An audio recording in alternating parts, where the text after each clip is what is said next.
Բարև ձեզ, այսօր կխոսենք նրա մասին, թե ինչպես երբեք չխուսափել սխալվելուց։ Եվ ինչի է սխալվելու փաստը եւ փորձը շատ կարեւոր մարդու համար։ Ամենայն հավանականությամբ ձեզ երևի միշտ ասել են, որ դուք պիտի փորձեք ամեն ինչ ճիշտ անել, չսխալվել եւ այլն եւ այլն։ Ինչեւ է դա ամենավատ խորհուրդն է, որ մարդուն հնարավոր է տալ, որովհետեւ կյանքը հիմնվում է սխալների վրա։ Պատկերացրեք, դուք ուզում եք սովորել գեղարնկարչություն։ Սկզբից օրինակ դրվում է կտավը, մարդը սկսում է նկարել, հասկանում է, որ ինչ որ պայից օրինակ աջ մասը լավ չի կամ ձախ մասը լավ չի, ինքը փորձում է փոփոխել աջը, հետո ձախը, իսկ մեկ-մեկ լինում այնպես, որ ջնջում է կամ պատռում է ամեն ինչ եւ սկսում է զրոյից։ Այս process-ը, որը սկսվում է առաջնային քայլից, շարունակվում է դիտարկմամբ եւ ավարտվում է երկրորդ քայլով, այդ ամբողջ ցիկլը կոչվում է իտերացիա։ Ու կյանքը ընդհանրապես հիմնվում է իտերացիաների վրա։ Ինչքան շատ են իտերացիաները,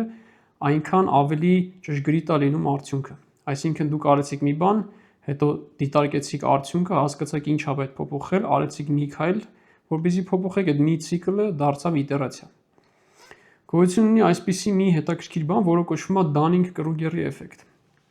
Դա մարդու ինքնավստահության կախումն է կոմպետենտությունից։ Եթե փորձենք մաթեմատիկորեն արտահայտել, այսպիսի մի բան կստացվի։ Ուրեմն y առանցքը դա մարդու ինքնավստահության մակարդակն է։ X առանցքը դա մարդու կոմպետենտության մակարդակն է։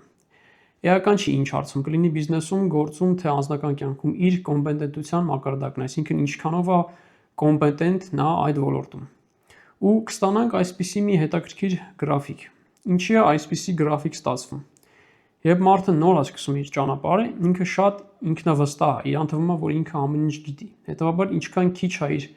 կոմպետենտության մակարդակը, այսինքն ինքն ավելի իգնորանտ է եւ հիմար։ Ինչ որ մի պահի նա սկսում է արդեն անհաջողություններ ունենալ կամ մի քանի քայլ անելով մի քիչ փորձի հետ հասկանում է, որ ամեն ինչ չի, որ ինքը գիտի։ Եվ իր ինքնավստահությունը սկսում է ընկնել, ու ընկնում է շատ ցածր։ Ընկնելուց հետո արդեն ինչքան ինքը կոմպետենտ է դառնում, սկսում է իր ինքնավստահությունը բարձրանալ, այսինքն ավելի ռեալիստիկ կերպով, բայց երբեք չի հասնում նախնական պիկին, որովհետև արդեն այս հատվածում մարդը ունի ինքնագիտակցություն եւ չի կարող կուրորեն ունենա ահավոր բարձր ինքնավստահություն։ Այսինքն իրական կոմպետենտությունը միշտ անցնում է բազմաթիվ ձախողումներով։ Կա երկրորդ անալոգիան, երբ որ կյանքը փորձում են համեմատել շախմատի հետ։ Կյանքը շախմատ արտահայտությունը ինձ թվում է բոլորդ լսել եք։ Ավաղ կյանքը այդքան շախմատ չի, ինքը խաղ է, բայց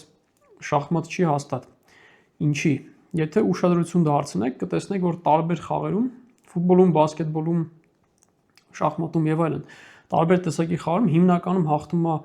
ոչ թե այն թիմը, ով որ շատ լավ է խաղում, այլ հաղթում է այն թիմը, որը անում է մաքսիմում հնարավոր քիչ սխալները տրված ժամանակահատվածում։ Որովհետև երբ որ խաղի ժամանակ արվում է սխալ, դիմացի թիմը օգտվում է արված սխալից եւ հաղթում է։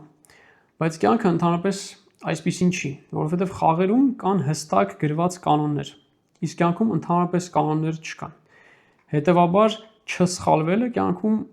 ճիշտ ստրատեգիա չի, իսկ խաղում, որտեղ կան հստակ կանոններ, դա ավելի ճիշտ ստրատեգիա է։ Եթե շախմատի անալոգիայով նայենք, կլինի այսպես, օրինակ զինվորը հանկարծ կդառնա ձիգ, ձին կդառնա փիղ, փիղը կդառնա թագուհի, ինչ որ մի պայից տախտակի մի մասը հնարավոր չի լինի օգտագործել, այսինքն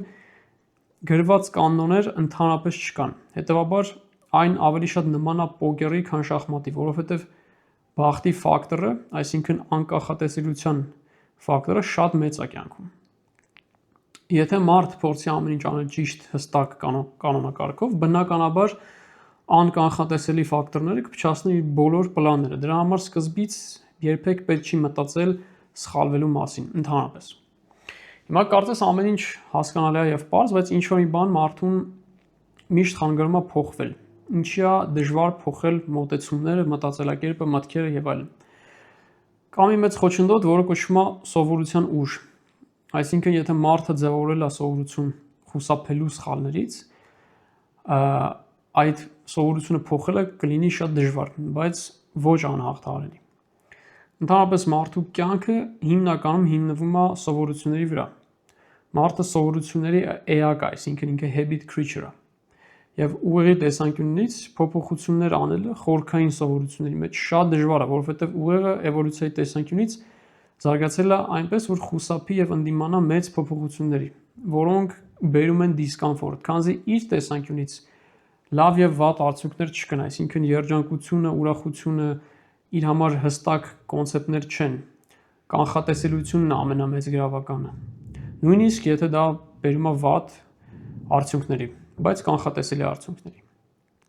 Էվոլյուցիայի տեսանկյունից դա նախընտրելի է, քան անորոշությունը միանշանակ։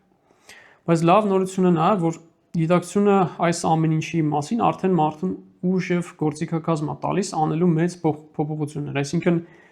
եթե մարդ գիտակցում է, որ ինքը սխալ է անում, դա արդեն մեծ նվաճում է։ Այդ գիտակցությունը, որ այդ ամեն ինչը սխալ է, արդեն առաջի քայլն է փոփոխության։ Կա մի ֆենոմեն, որը ես անվանում եմ գերազանցիկի սինդրոմ, որը հայկական իրականությունում ինչ որ շատ մեծ տարածում ունի։ Ենթադրում եմ դա գալիս է եւի սովետական ժամանակաշրջանից։ Այդ մոտեցումով ապրող մարդիկ միշտ փորձում են ամեն ինչ անել, որպեսզի հանկարծ չհայտնվեն վատ վիճակում, չսխալվեն, բայց այստեղ նրբությունը կայանում է նրանում, որ մարդ, ով որ ոչինչ չի անում,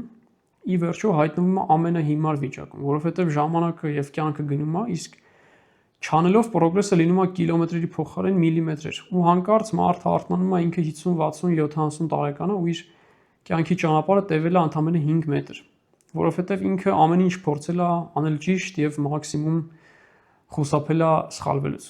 Նաեւ կան մարդիկ, ովքեր ինչ որ ոլորտում կյանքի հաջողում են ու ավելի խիզախ են դառնում, բայց մնացած ոլորտներում, որտեղ դժվարությունների են հանդիպում, ելի փորձում են խուսափել։ Դա նույնպես ինձ թվում է ենթադրյալ ենթագիտակցական խնդիր է, որովհետև այն հատվածը, որտեղ մարդու մոտ ինչ որ բան լավ է ստացվում, իրեն տալիս է կոնտրոլի զգացողություն, դա հանգստացնում է մարդուն, այսինքն իրեն թվում է, որ ինչ սխալ լինի, դա կլինի շտկելի, հիմնվելով իր փորձի վրա, բայց հետաքրքիր կոմպոնենտը նա է, որ մարդուն հիմնականում քաշում են իր թույլ կողմերը, ոչ թե ուժեղ կողմերը։ Ցանկացած մարդ ունի ուժեղ եւ թույլ կողմեր։ Հիմնականում կյանքը մարդկանց հիմնվում է իրենց ուժեղ կողմերի վրա, այսինքն իրենք անում են այն, ինչ որ իրենց մոտ լավ է ստացվում, բայց կրկին անգամ նրբություն նրանում է, որ մարդը քաշվում է ի վերջո իր թույլ կողմերի պատճառով, այսինքն Աքիլեսյան գարշապարը շատ լավ անալոգիա է այդ ամեն ինչը հասկանալու համար։ Դրա համար բացի նրանից, որ պետք է աշխատել ուժեղ կողմերի վրա, նաև պետք է շատ ավելի շատ աշխատել թույլ կողմերի վրա, որովհետև մի թույլ կողմը կարա քանդի 10 ուժեղ կողմ։ Ինչևէ, այսօր այսքանը, հուսով եմ ինֆորմացիան օգտակար էր եւ կհանդիպենք հաջորդ տեսանյութի ընթացքում։ Շնորհակալություն։